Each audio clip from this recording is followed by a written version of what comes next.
জানলা দিয়ে বসে বসে একটা সুন্দর সুন্দর দৃশ্য ক্যাপচার করলাম। সেটা হচ্ছে চাঁদের সাথে মেঘের খেলা চলছে। তো বসে বসে চিন্তা করতে করতে হঠাৎ মনে পড়ে গেল যে চাঁদটা ঢেকে যাচ্ছে না মেঘের মধ্যে, তাহলে এটাকে ক্যাপচার করা যায় আমাদের বন্ধুর সাথে। তাই ক্যাপচার করে ফেললাম। দেখো তোমাদের ভালো লাগে কিনা। এই জানলায় বসে বসে, আমার জানলায় বসে বসে অনেক কিছু দেখা যায়। সকালবেলার প্রকৃতির দেখতে পাচ্ছ বন্ধুরা, খেলা চলছে চাঁদ আর মেঘে। তো আমার তো বেশ ভালো লাগলো, তাই তোমাদের সাথেও শেয়ার করলাম।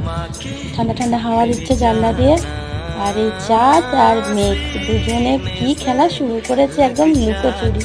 তাই তোমাদের সাথে শেয়ার করলাম। ভাল লাগছে না দেখতে? চলো, শুভরাত্রি, গুড নাইট, সবাই ভালো থেকো, সুস্থ থেকো।